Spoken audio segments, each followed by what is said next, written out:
Hi friends, విపరీతంగా కడుపు నొప్పి అసలు ఎందుకు వచ్చిందో అర్థం కానప్పుడు ఇలా చేయండి.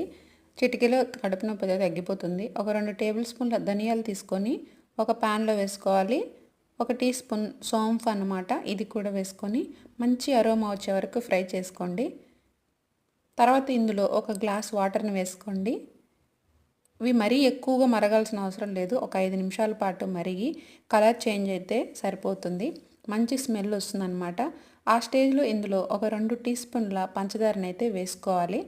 పంచదార ఇష్టం లేని వాళ్ళు ఇది చల్లారిన తర్వాత హనీ కూడా కలుపుకొని తాగవచ్చు. షుగర్ కరిగే వరకు అలా తిప్పుకోవాలి. తర్వాత ఇంక దీన్ని ఒక గ్లాస్లోకి ఫిల్టర్ చేసుకోండి. గోరువెచ్చగా గుటగుట తాగేయండి. అస్సలు కడుపు నొప్పి చిటికలో మాయమైపోతుంది. ఇలాంటి టిప్స్ కోసం మన ఛానల్ని కొత్తగా చూసేవారైతే తప్పకుండా లైక్ చేయండి, ఇంకా సబ్స్క్రైబ్ చేసుకోండి. Thanks for watching.